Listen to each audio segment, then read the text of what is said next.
हुए चक्के में ग्रीजिंग कर रहे हैं, ग्रीस लगा रहे हैं।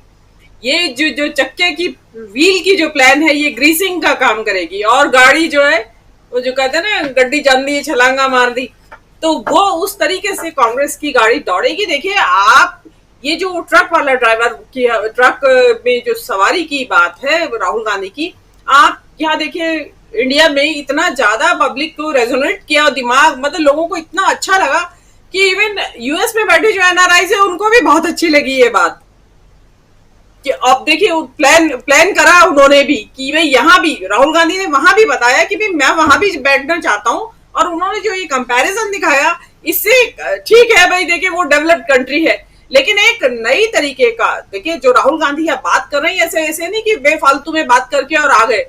होता है कोई आइडिया, भाई कोई आइडिया उनके दिमाग में हो कि यहाँ से कुछ आइडिया डिराइव करके मैं ले जाऊंगा, और ये नई बात नहीं है राहुल गांधी की। आज आप देखिए पूरी भारत यात्रा के दौरान राहुल गांधी किन लोगों से मिले, वो चाय रबड़ कॉफी के बागान मजदूरों से मिले, मनरेगा मजदूरों से मिले, देवदासियों से मिले, हथकरघा वालों से मिले, वो मतलब निचला तबका जो कि हाशिए पर पड़ा हुआ है या डिप्राइव्ड है, जिसकी कोई पूछने वाला नहीं है, उनसे वो मिल रहे हैं। यही अब उन्होंने ट्रक ड्राइवर्स को लिया है।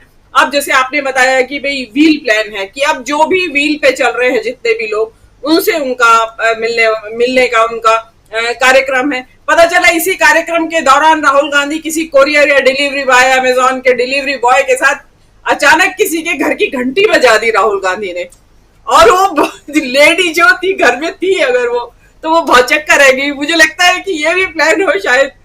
तो अगर ऐसा हो गया है तो आप ये देखिएगा कि कितना जबरदस्त इस देश के अंदर एक तूफान उबाल आ जाएगा उत्साह का।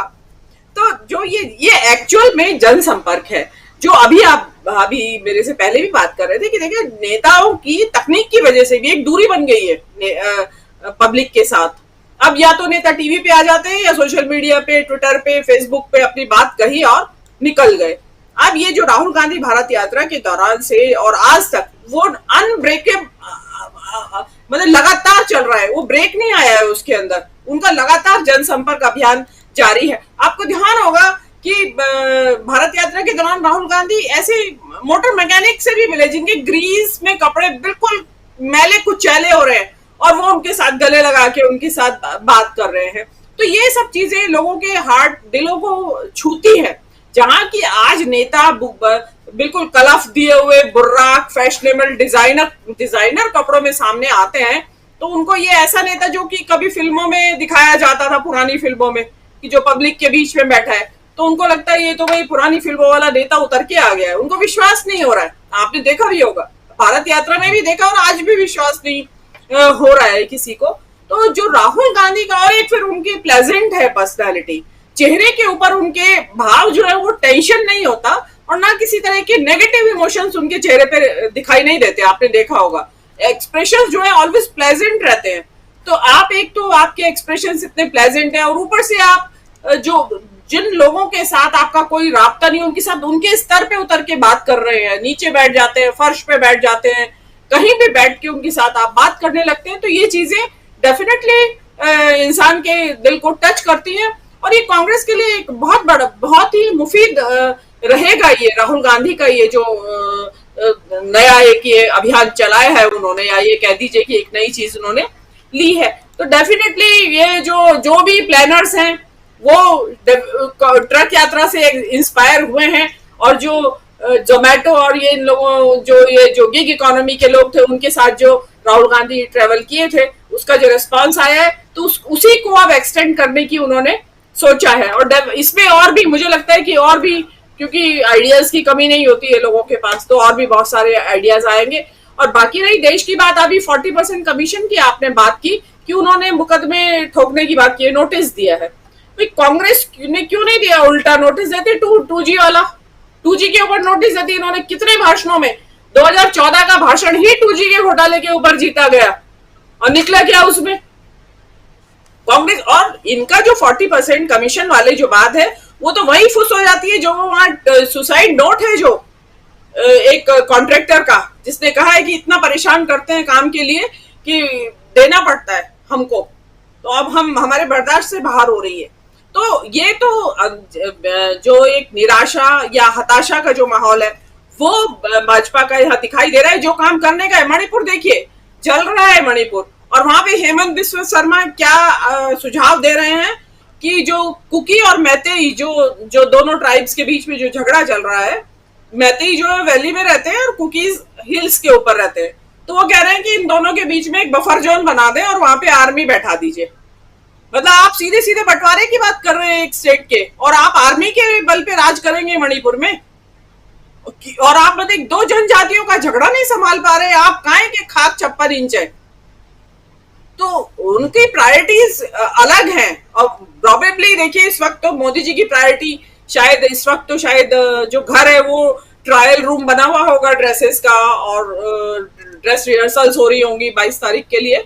तो मेरे ख्याल से तो राहुल आजकल कपड़ों के ट्रायल चल रहे होंगे, क्या बोलना है, क्या शीशे के सामने क्या बोलना है, तो उसकी रिहर्सल चल रही होगी। तो उनके लिए जिसको कहते हैं कि मस्त राम मस्ती में दुनिया जाए, वो क्या बोलते हैं, मस्त राम मस्ती में। जी, मैं प्रकाश हिंदुस्तानी जी की बात से ही शुरू करती हूँ। उन्होंने कहा कि भाई नमो ऐप के ऊपर चांदी के छल्ले बिक रहे हैं और कोई लेने वाला नहीं है। तो मेरी बनिया बुद्धि कहती है कि किलो 2 किलो खरीद लेने चाहिए, वहां उनके यहाँ फंड भी इकट्ठा हो जाएगा और फायदे का सौदा है, क्योंकि चांदी और सोना है, नीचे तो गिरने वाला है नहीं। तो मैं हूं तो मैं तो खरीद लूं, लेकिन मैं खरीदूंगी नहीं, मैं ऐसा पैसा कमाना नहीं चाहती हूँ। लेकिन बड़ा अच्छा फायदा का सौदा है, किसी दर्शक को अगर करना हो ये सौदा तो नमो ऐप पे जाके और ये करे, और खुश भी हो जाएंगे। उस दिन अखबार में नाम भी आ जाएगा कि फला फला किसी ने खरीदा, 2 किलो छल्ले खरीद लिए चांदी के। और उसमें देखिए चांदी भी बढ़िया वाली लगी हुई होगी, क्योंकि बनाने वाले ने बेईमानी नहीं की होगी उसमें डर के मारे। तो बढ़िया अच्छी जो कहते हैं टंच वाली चांदी, वो बढ़िया वाली चांदी होगी। तो यहाँ ये वाली बात है। दूसरी बात यह है कि आप ओरेटरी जो डॉक्टर प्रोफेसर स्वामी ने कही कि लोग कम्युनिकेशन संवाद चाहते हैं, वाचालता नहीं चाहते कि आप ओरेटरी आप शब्दजाल लच्छेदार हमें सुनाए। अगर लच्छेदार भाषा से ही सब कुछ होता या ओरेटरी ही सब कुछ होती तो मोदी जी तो प्रेस कॉन्फ्रेंस एक नहीं रोज करते मोदी जी तो। अगर उनको अपनी ओरेटरी पे इतना ही भरोसा होता कि इसके बल पे मैं किसी भी पत्रकार को धूल चटा सकता हूँ, तो मोदी जी तो रोज करते इस तरह की एक प्रेस कॉन्फ्रेंस। क्योंकि ओरेटरी के लिए आपको बहुत ज्यादा स्टडी करने की जरूरत नहीं पड़ती राजीव जी, कोई भी हो उसमें। आपको जिस वक्त प्रेस कॉन्फ्रेंस कर रहे हैं उस वक्त गहन जानकारी की जरूरत होती है, ना केवल अपने डोमेस्टिक इश्यूज के बारे में बल्कि इंटरनेशनल इश्यूज के बारे में भी। वो मोदी जी का नील है।